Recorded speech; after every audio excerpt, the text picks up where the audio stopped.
ఆ కోటప్ప కొండకున్న గమ్మత్తు ఏమిటో తెలుసా అండి? ఒక గొల్లభామకి పరమశివుడిచ్చిన వరం.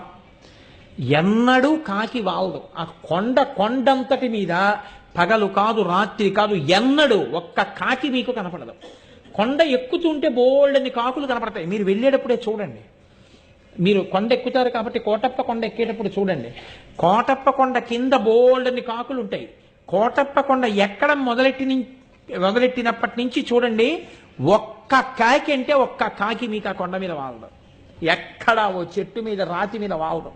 కారణం, ఒక గొల్లభామ రోజు అక్కడ ఉన్నటువంటి శివుడికి తీసుకొచ్చి అన్నం పెడుతుండేది, పెరుగు అవిని. ఆయన తింటుండేవాడు. నువ్వు ఊళ్ళోకి రా అంటుండేది ఆవిడ. అంటే ఆయన నవ్వేసి ఉడుకునేవాడు. దక్షిణామూర్తి ఆయన నిశ్శబ్దంగా ఉండేవారు.